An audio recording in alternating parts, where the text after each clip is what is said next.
Hello guys, as you can see in the thumbnails and the title of this video, I will explain simple trick to reset your Instagram Explorer.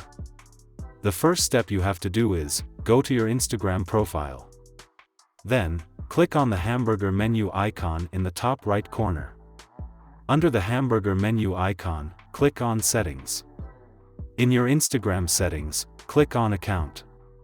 After that, click on Browser Settings, then Clear Cache Files.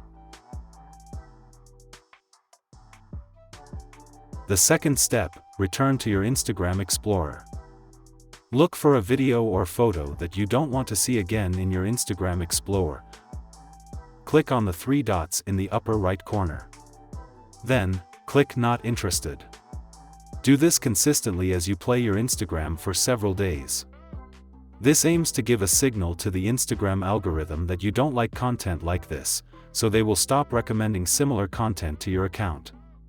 A few tips: if you find content that suits your interests, don't forget to like and comment. This aims to provide a stronger signal to the Instagram algorithm. Hopefully this video can help you.